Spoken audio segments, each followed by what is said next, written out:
Assalamualaikum warahmatullahi wabarakatuh. Waalaikumsalam warahmatullahi wabarakatuh. Yang terhormat dosen pengampu mata kuliah Micro Teaching, Dr. Rizwandi MPD dan Ibu Amrina Izatika SPD MPD dan teman-teman semua yang saya sayangi. Di sini saya Asrarul Batullah sebagai moderator mewakili kelompok 8 akan melakukan presentasi dengan materi keterampilan mengajar kelompok kecil dan perseorangan. Di sini saya tidak sendiri, ada rekan saya Lisa Kumalasari dan via Inka Eliska. Di sini saya sebagai moderator dan penyaji, Lisa Kumalasari sebagai penyaji dan via Inka Eliska sebagai penyaji. Materi yang pertama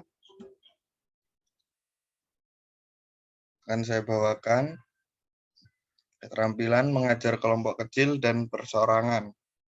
Pengertian keterampilan mengajar kelompok kecil dan perseorangan. Keterampilan dasar mengajar adalah kemampuan atau keterampilan yang bersifat khusus yang harus dimiliki oleh guru, dosen, instruktur, atau widya iswara agar dapat melaksanakan tugas mengajar secara efektif, efisien, dan profesional. Keterampilan mengajar kelompok kecil dan perseorangan adalah kemampuan guru, instruktur, widya iswara dalam mengembangkan terjadinya hubungan interpersonal yang sehat dan akrab antar guru dan siswa, maupun antar siswa dan siswa baik dalam kelompok kecil maupun perorangan. Menurut Barnawi dan Arifin, keterampilan mengajar kelompok kecil dan perorangan diperlukan ketika jumlah siswa sangat sedikit, misalnya 3-8 orang untuk kelompok kecil dan 1 orang untuk perseorangan. Sehingga dalam hal ini, guru berperan sebagai organisator kegiatan pembelajaran, narasumber, motivator, siswa, fasilitator, atau penyedia materi dan kesempatan belajar. Konselor sekaligus sebagai peserta kegiatan yang memiliki hak dan kewajiban yang sama dengan peserta lain. Kemudian menurut Usman, secara fisik bentuk pengajaran ini ialah berjumlah terbatas, yaitu berkisar 3-8 orang untuk kelompok kecil dan seorang untuk perseorangan. Maksudnya, seorang pendidik menghadapi banyak siswa yang terdiri dari beberapa kelompok yang dapat bertatap muka, baik secara perseorangan maupun secara kelompok. Jadi, keterampilan mengajar kelompok kecil dan perseorangan adalah kecakapan menanamkan pengetahuan yang dilakukan pada kelompok siswa dengan jumlah sekitar 3-8 orang dan satu siswa secara individu, dapat dengan bertatap muka dan memiliki berbagai peran sehingga dapat mengembangkan potensi diri peserta didik. Terjadinya hubungan interpersonal yang sehat dan akrab dapat terjadi antar guru dan siswa maupun antar siswa dan siswa baik dalam kelompok kecil maupun perorangan, merupakan keterampilan mengajar kelompok kecil dan perorangan.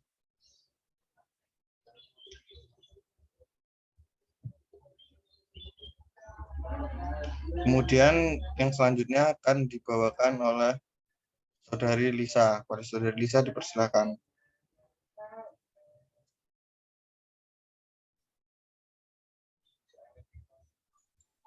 Baik, terima kasih moderator. Selanjutnya saya akan menyampaikan materi tentang tujuan mengajar kelompok kecil dan perseorangan. Menurut Mei Lenia Rahmawati 2020, secara umum tujuan pengajaran kelompok kecil dan perseorangan ini adalah sebagai berikut. Yang pertama, mengaktifkan siswa belajar. Yang kedua, agar terjadi interaksi dalam belajar yang bervariasi, yaitu guru, siswa, siswa guru,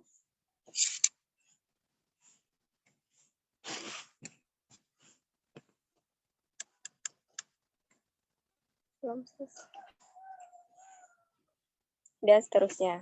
Yang ketiga, agar siswa dapat mencapai kemajuan belajar sesuai dengan kemampuan, minat, dan kecepatannya sendiri. Dan yang keempat, siswa yang mempunyai masalah dalam belajar karena mereka berada dalam suasana hubungan interpersonal yang sehat dan akrab.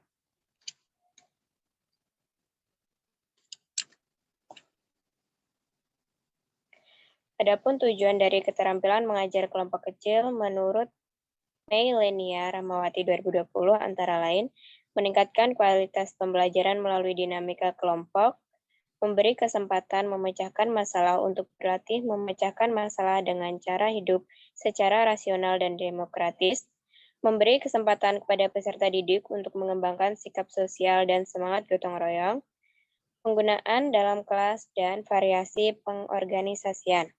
Sedangkan beberapa tujuan keterampilan mengajar perorangan menurut Meilenia Rahmawati 2020, yang pertama, memberikan rasa tanggung jawab yang lebih besar kepada peserta didik, mengembangkan daya kreatif dan sifat kepemimpinan pada peserta didik, memberi kesempatan kepada peserta didik untuk belajar lebih aktif, dan membentuk hubungan yang lebih akrab antara pendidik dan peserta didik maupun antar peserta didik.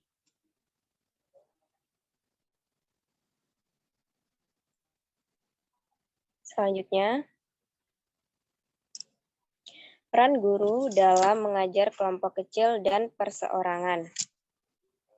Adapun peran guru dalam pengajaran kelompok kecil dan perseorangan menurut Meilenia Rahmawati 2020 antara lain, yang pertama, organisator kegiatan belajar mengajar.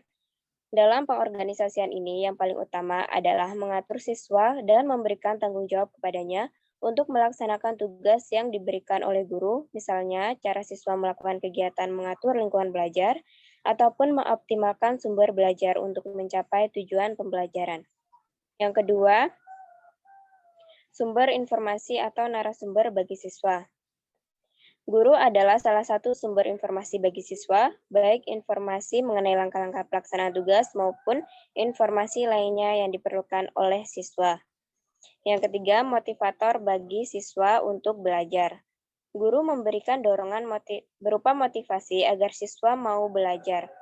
Guru harus menciptakan kondisi kelas yang mendorong siswa untuk melakukan kegiatan belajar dalam kelompok kecil dan perseorangan.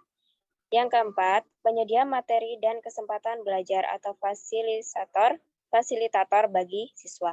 Guru juga harus menyediakan materi pelajaran yang akan diajarkan atau dipelajari oleh siswa dalam pengajaran kelompok kecil maupun perseorangan. Yang kelima, pembimbing kegiatan belajar siswa atau konselor. Guru mempunyai peranan membimbing anak didiknya dalam proses pembelajaran, diantaranya mengenal anak secara individual, mengenai kemajuan belajar ataupun kesulitan yang dihadapi. Kemudian yang terakhir, peserta kegiatan belajar. Guru ikut menyumbangkan pendapatnya untuk memecahkan masalah atau mencari kesepakatan bersama sebagaimana siswa lainnya melakukannya. Sekian, saya kembalikan ke moderator.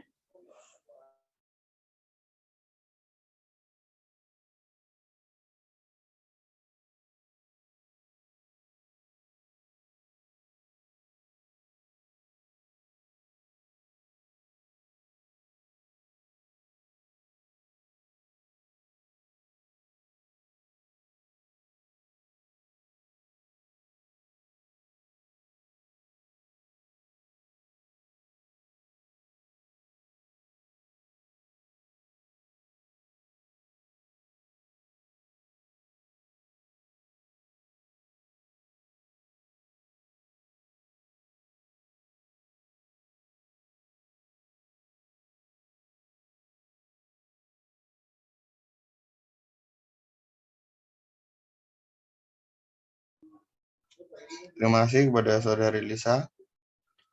Materi yang selanjutnya akan dibawakan oleh Saudari Via NGLSK. Kepada Saudari Via NGLSK dipersilakan. Baik, terima kasih kepada Saudara Asrof. Next. Oke, saya akan menjelaskan mengenai komponen keterampilan mengajar kelompok kecil dan perseorangan. Adapun komponen keterampilan mengajar yang pertama, keterampilan mengadakan pendekatan pribadi. Keterampilan mengadakan pendekatan pribadi yang dapat diwujudkan dengan cara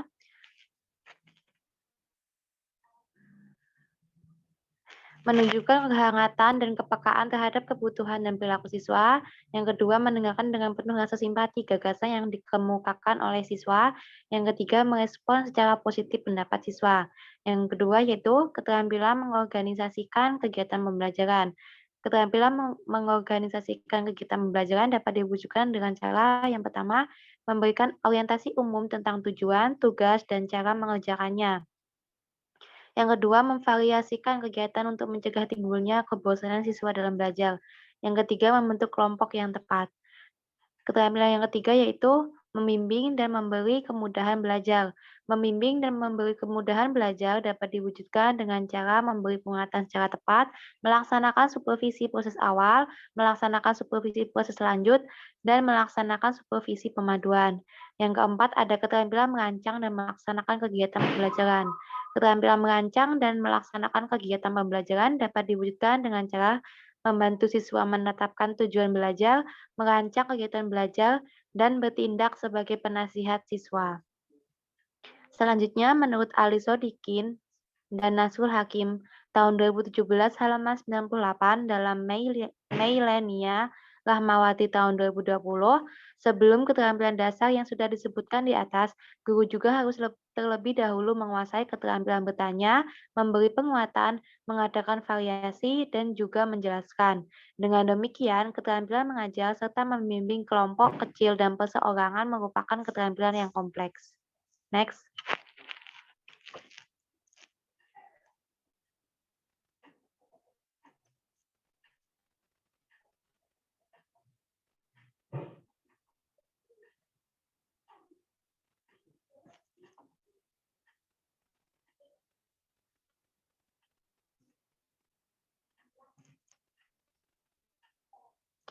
Selanjutnya yaitu pola penggunaan pengajaran kelompok kecil dan perseorangan dalam kelas.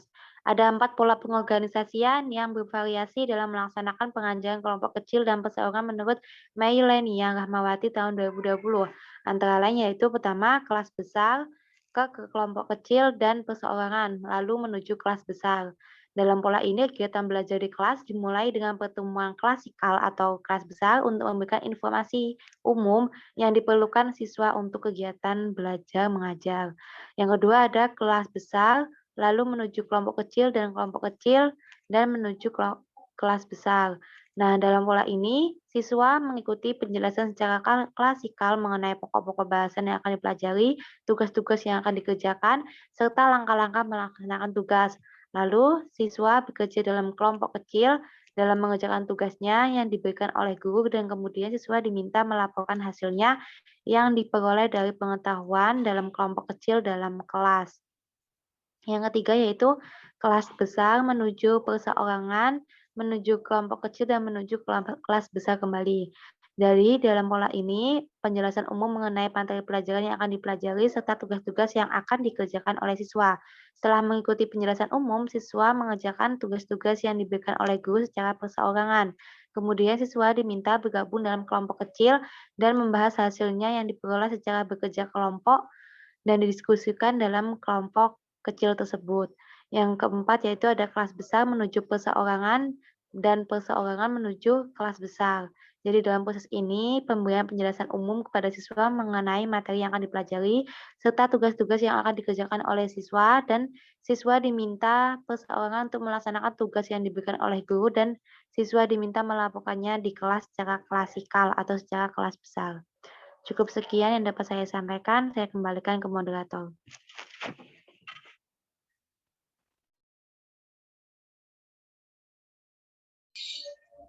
Terima kasih kepada Saudari Via NKR Liska. Selanjutnya, praktek mengajar oleh Saudari Via NKR Liska kepada Saudari Via NKR Liska, dipersilahkan. Baik, terima kasih kepada Saudara Asrof. Di sini saya akan membawakan sebuah praktek mengenai keterampilan kelompok kecil dan perseorangan, yaitu saya menggunakan pola keterampilan kelompok kecil dan perseorangan itu kelas besar menuju perseorangan, menuju kelompok kecil, dan menuju kelas besar kembali lagi. Untuk itu akan saya mulai. Baik, Assalamualaikum warahmatullahi wabarakatuh. Selamat pagi anak-anak semuanya. Waalaikumsalam warahmatullahi wabarakatuh. Selamat pagi, Bu. Selamat pagi, Bu. Baik, hari ini kita akan membahas mengenai materi di kelas 4, yaitu tema 4 mengenai berbagai pekerjaan, subtema 3 pekerjaan orang tuaku, pembelajaran ke-1. Nah, di dalam tema 4 ini dan dalam subtema 3 ini kita akan membahas mengenai pelajaran bahasa Indonesia dan pelajaran IPS. Di dalam bahasa Indonesia ini, kita akan membahas unsur intrinsik yang ada di teks bacaan dongeng. Sedangkan di dalam pelajaran IPS kita akan membahas berbagai pekerjaan di kehidupan sehari-hari kita. Nah, untuk itu coba Ibu akan bertanya kepada kalian, apakah kalian tahu apa saja unsur intrinsik dari sebuah dongeng? Ada yang tahu? Belum tahu, Bu. Oke, belum tahu ya. Jadi, Ibu akan memberitahu bahwa unsur intrinsik dalam sebuah dongeng itu ada judul, tokoh, sifat tokoh, tempat, awal cerita, akhir cerita, dan pesan moral. Nah, ada yang tahu apa itu pengertian dari pekerjaan?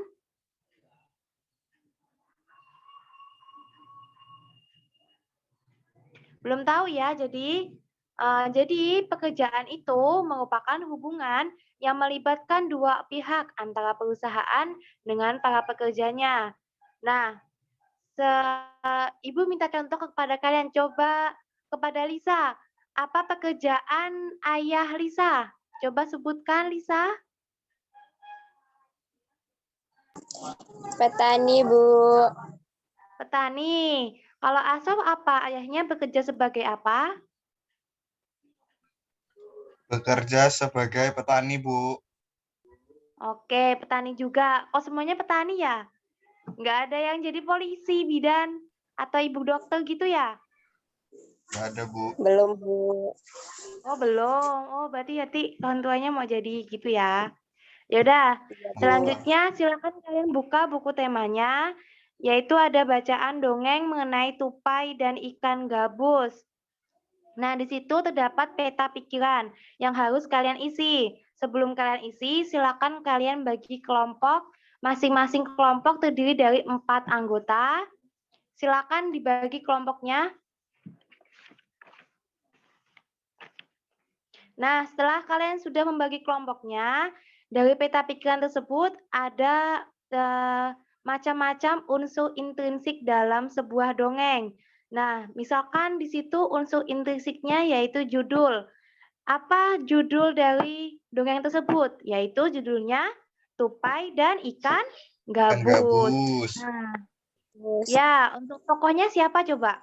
Tokohnya? Tupai dan ikan Tupai dan gabus. Ya, tokohnya tupai dan ikan gabus. Nah, sudah paham belum untuk tugasnya? Belum, Bu. Bu.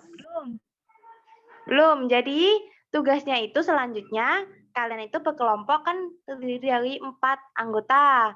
Nah, itu nanti setiap siswa, walaupun sudah dibagi anggotanya, setiap siswa itu harus mempunyai tugas masing-masing. Jadi dari unsur-unsur intrinsik itu kalian bagi tugasnya. Misalkan Lisa mencari judulnya dan tokohnya, sedangkan Aswaf mencari alur ceritanya dan awal ceritanya. Nanti dari tugas-tugas itu kalian jadikan satu dan kalian presentasikan di depan kelas. Sudah paham belum?